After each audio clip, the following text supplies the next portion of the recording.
ಯಾಕರೆ ಇಷ್ಟೊತ್ತಾದರೂ ಇನ್ನೂ ಮಲಗಿಲ್ವಾ? ಏನಾಯಿತು? ನಿನಗೋಸ್ಕರನೇ ವೆಯ್ಟ್ ಮಾಡ್ತಿದ್ವಿ. ಏನಾಯ್ತು ಇವತ್ತು? ಯಾಕೆ ಇಷ್ಟು ಲೇಟು? ಎಲ್ಲ ಕೆಲಸ ಮುಗಿಸಿ ಮನೆಗೆ ಬರಬೇಕಾದ್ರೆ ನನ್ನ ಜ್ಯೂರಿಸ್ಡಿಕ್ಷನಲ್ಲಿ ಒಂದು ಮರ್ಡರ್ ಕೇಸ್ ಆಯಿತು. ಮರ್ಡರ್ ಕೇಸು ಅಂತಂದರೆ ಎಲ್ಲ ಕ್ಲಿಯರ್ ಆಗೋವರೆಗೂ ಮೇಲ್ಗಡೆಯಿಂದ ಪ್ರೆಷರ್ ಇದ್ದೇ ಇರುತ್ತೆ. ಅದಕ್ಕೆ ಎಲ್ಲ ಮುಗಿಸಿ ಬಂದೆ.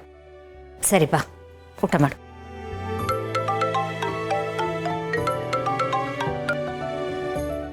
ಹಲೋ. ಹಾಂ, ಓಕೆ. ಪಬ್ಲಿಕ್ ಯಾರನ್ನೂ ಅಲ್ಲಿ ಬರೋದಕ್ಕೆ ಬಿಡಬೇಡಿ.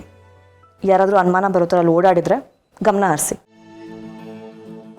ಕೊಲೆಯಾದ ವ್ಯಕ್ತಿ ಫ್ಯಾಮಿಲಿ ಬಂದರೂ ಕೂಡ ಅವ್ರು ಹೇಳಿಕೆ ತಗೊಳ್ಳಿ.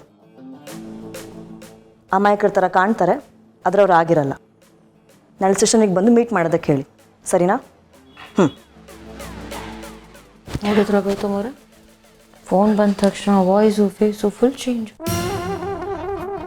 ಇಷ್ಟೇ ಅಲ್ಲ, ಇನ್ನು ಮುಂದೆ ನೋಡ್ತಾ ಇರಿ, ಮನೆಯವ್ರನ್ನೇ ನಂಬಲ್ಲ, ಅಷ್ಟು ಚೇಂಜ್ ಆಗಿಬಿಡ್ತಾಳೆ. ಬಾಬ್ನವರೇ, ಟ್ರೈನಿಂಗಲ್ಲಿ ಮೊದಲು ಹೇಳ್ಕೊಟ್ಟಿದ್ದೆ ಅದು, ಯಾರನ್ನು ನಂಬಾರ್ದು, ಎಲ್ಲನೂ ಅನುಮಾನ ದೃಷ್ಟಿಯಿಂದ ನೋಡಬೇಕು ಅಂತ.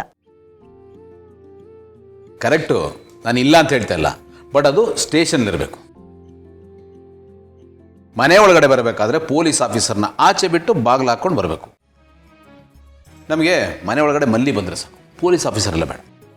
Exactly, I completely agree with that. ಸರಿ ಆಯಿತು, ಹೊರಗಡೆ ಪೊಲೀಸ್, ಒಳಗಡೆ ಬರೀ ಮಲ್ಲಿ, ಸಿಲಿಪಿಲಿ, ಓಕೆನಾ? ಹಾಗೆ ಮಾಡಿದ್ರೇನೆ ಬ್ಯಾಲೆನ್ಸ್ ಆಗೋದು. ಅವಳೇ ಒಳ್ಳೆ ಆಫೀಸರ್ ಅನ್ಸ್ಕೋತೀಯ, ಜೊತೆಗೆ ಒಳ್ಳೆ ವ್ಯಕ್ತಿನೂ ಅನ್ಸ್ಕೋತೀಯ. ನಿಮ್ಮ ಥರ? ನೋ, ನನ್ನ ಥರ ಅಲ್ಲಪ್ಪ, ನಿಮ್ಮ ಅಕ್ಕವ್ರ ಥರ. ಇಲ್ಲ ನಿಮ್ಮ ಭಾವ ಥರ. ನಿಮ್ಮ ಥರ ರೀ, ನೀವು ಎಷ್ಟು ಸ್ಟ್ರಿಕ್ಟ್ ಆಫೀಸರ್ ನೀವು. ನಿಮ್ಮ ಥರ ಇಲ್ಲ, ನೀವೇ ಗ್ರೇಟ್. ಇಷ್ಟ ಒಂದು ನಿಮಿಷ. ಸರಿ ಆಯಿತು, ಓಕೆ. ನನ್ನ ವಿಷಯಕ್ಕೆ ನೀವಿಬ್ರು ನೀನು ತಾನು ಅಂತೇಳಿ ಕಿತ್ತಾಡಬೇಡಿ. ಇಬ್ಬರು ಥರನೂ ಇರ್ತೀನಿ, ಓಕೆನಾ? ಹೊಟ್ಟೆ ಹಸಿತಾ ಇದೆ, ಊಟ ಬಡಿಸಿ.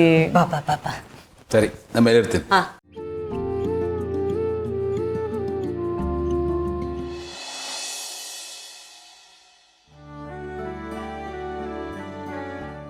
ಇವತ್ತು ಆಫೀಸ್ಗೆ ಹೋಗ್ಲೇಬೇಕಾ?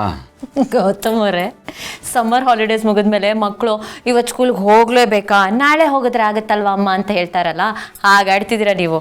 ಇನ್ನೇನ್ರಿ ಮಾಡಲಿ ನಾನು? ಎಷ್ಟು ತಿಂಗಳಾಗಿತ್ತು ಈ ಡ್ರೆಸ್ ಹಾಕಿ, ಯೂನಿಫಾರ್ಮ್ ಹಾಕ್ಕೊಂಡಿದ್ದೀನಿ ಅಂತಾನೆ ಅನಿಸ್ತಾ ಇದೆ. ಜೊತೆಗೆ ಆ ಬ್ಯಾಗ್ ಬೇರೆ, ಸ್ಕೂಲ್ಗೆ ಹೋಗ್ತಾ ಇದ್ದೀನಿ ಅಂತ ಅನಿಸ್ತಾ ಇದೆ ನನಗೆ.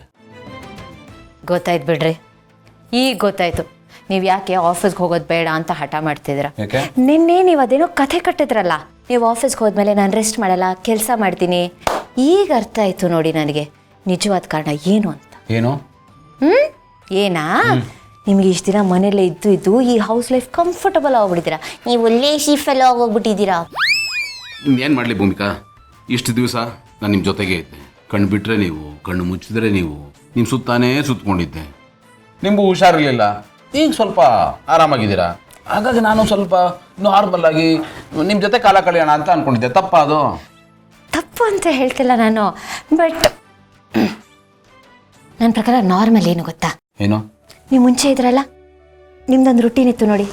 ನೀವು ಆಫೀಸ್ಗೆ ಹೋಗೋದು, ಆಮೇಲೆ ನಾನು ನಿಮ್ಗೆ ಅಡುಗೆ ಮಾಡಿ ಕಳಿಸೋದು, ನೀವು ದಿನದಲ್ಲಿ 4 ಸಲ ಕಾಲ್ ಮಾಡೋದು, ಊಟ ಆಯ್ತಾ, ತಿಂಡಿ ಆಯ್ತಾ, ಏನು ಮಾಡ್ತಿದ್ದೀರಾ ಅಂತ, ನಾನು ನಿಮಗೆ ಮೀಟಿಂಗಲ್ಲಿ ಡಿಸ್ಟರ್ಬ್ ಮಾಡೋದು. ಆಮೇಲೆ ಆಫೀಸ್ ಮುಗಿದ್ಮೇಲೆ ನೀವು ಮನೆಗೆ ಬಂದಮೇಲೆ ನಾನು ಬೆಲ್ಲದ ಕಾಫಿ ಮಾಡಿ ನಿಮ್ಮ ಜೊತೆ ಆಫೀಸಲ್ಲಿ ಏನೇ ಆಯಿತು ಅಂತ ಕೇಳೋದು, ನೀವು ಅದನ್ನೆಲ್ಲ ಶೇರ್ ಮಾಡ್ಕೊಳ್ಳೋದು, ಅದು ನಾರ್ಮಲ್ ಲೈಫು. ಅದು ಬಿಟ್ಟು ನೀವು ಇಲ್ಲೇ ಇದ್ದು ಪಕ್ಕದಲ್ಲೇ ಇದ್ದು ಕೇರ್ ಮಾಡ್ತೀನಿ ಅಂದರೆ ಅದು ಹೇಗೆ ನಾರ್ಮಲ್ ಅನ್ಸುತ್ತೆ ಹೇಳಿ? ನಾನು ನಾರ್ಮಲ್ ಆಗಿರ್ಬೇಕಂದ್ರೆ ನೀವು ಆಫೀಸ್ಗೆ ಹೋಗಬೇಕು, ರೂಟೀನ್ ಮತ್ತೆ ಶುರು ಮಾಡಬೇಕು.